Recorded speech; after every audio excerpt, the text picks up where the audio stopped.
Hello बच्चों, आज हम करेंगे क्लास 5th की लिटरेचर बुक का 5th चैप्टर नेम है द स्नेल। ओके बच्चों, स्नेल को हिंदी में घोंघा भी कहा जाता है। आइए स्टार्ट करते हैं। Leaving the safety of a rocky ledge, the snail sets out on his long journey cross a busy path. Rocky ledge बच्चों होता है पथरीला एरिया, यहाँ पे चट्टाने ही चट्टाने होती हैं, यहाँ पे पत्थर होते हैं, उसको रॉकी लेज कहा जाता है। एक चट्टानी कगार की सुरक्षा को छोड़कर घोंघा एक व्यस्त रास्ते पर अपनी लंबी यात्रा पर निकल पड़ता है।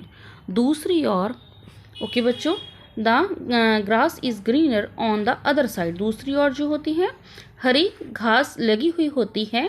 फॉर टेंडर लीफ और जूसी स्टेम्स, टेंडर मीन्स होता है बच्चों कोमल, यानी कि सॉफ्ट।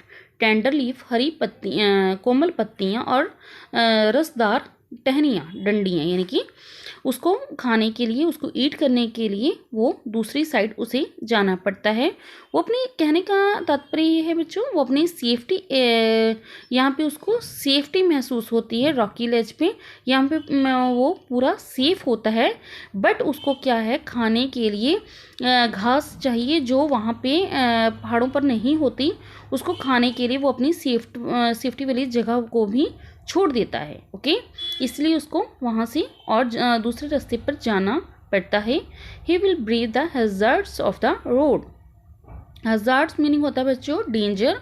वह बहादुरी से रोड को खतरों से लड़ते हुए रोड को क्रॉस करता है। Okay, not made to dodge or weave or run, he must await each threatening step, chancing his luck. Okay बच्चों, वह चकमा देने या भागने के लिए नहीं बना है, उसे अपने जाल को पार करते हुए हर खतरनाक कदम का इंतज़ार करना पड़ता है। अपनी किस्मत को आगे बढ़ाता है, अपनी किस्मत से आगे बढ़ता है। Keeping his tentacles crossed through all unaware of the dangers of being scratched, he does not pause or flinch. Okay बच्चों, पहले हम ये जान लेते हैं टेंटिकल्स किसे कहते हैं। टेंटिकल्स होता है बच्चों, ये उसकी जो आइस पे ऊपर ये दो चीज़ें बनी हुई हैं ना, उसको टेंटिकल्स कहा जाता है। जैसे भी कोई मूवमेंट हो रही है, रोड पे कोई व्हीकल आ रहा है या कोई भी है, ये चीज़ें टेंटिकल्स उसको एक तरह से साइन देती हैं। ओके, तभी वो बच जाता है, यानी कि किसी मैन की फीट से नीचे आने से या फिर किसी व्हीकल के नीचे आने से वो अपने तुरंत वो उस जगह से इधर उधर होके अपनी जान बचा लेता है। ओके, यस बच्चों, कहाँ थे हम। हालांकि कुचले जाने के खतरों से सभी अनजान हैं, पर वह रुकता या घबराता नहीं है। Okay, A cartwheel misses by an inch but slithers on. Okay, cartwheel बच्चों होता है चार पहिया, जो कह देते हैं टांगा। ओके, उसको कह देते हैं टांगे को कार्टव्हील।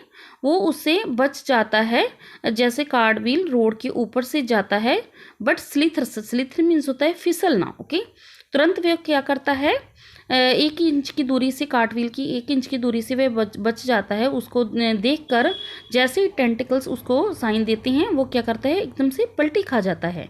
स्लिथर मीन्स होता है फिसलना, फिसल के इधर उधर मूवमेंट करता है, तभी क्या होता है, वो उससे बच जाता है। इंटेंट ऑन डिनर, ओके, वह किसी का रात का खाना नहीं बनता। He is there's at last his prize rich leaf mote where the grass grows tall. I salute you, snail. Somehow you have made me feel quite small.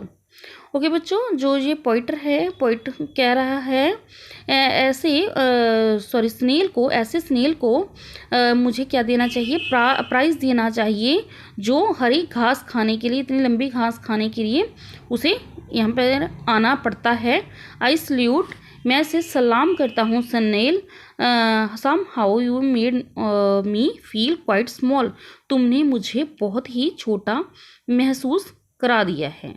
कहने का भाव ये है बच्चों, जो ये स्नेल है देखो कितने खतरों से लड़ती हुई भी उसको अपने खाना खाने के लिए दूसरी तरफ जाना पड़ता है। बट जो ह्यूमंस बीइंग होते हैं वो थोड़ी सी मुश्किल आने पर भी जल्दी से घबरा जाती हैं। इसके लिए जो ये इस पोइम के राइटर हैं वो कह रहे हैं तुमने मुझे बहुत ही छोटा महसूस करवा दिया है, यानी कि मुझे शर्मिंदगी आती है कि मैं एक मैन होता हुआ भी, इतना बड़ा आदमी होते हुए भी मुश्किलों से घबरा जाता हूँ। ओके, बट जो तुम हो देखो कितने खतरों से लड़ते हुए अपने काम को पूरा करते हो। Okay, bye bye and take care.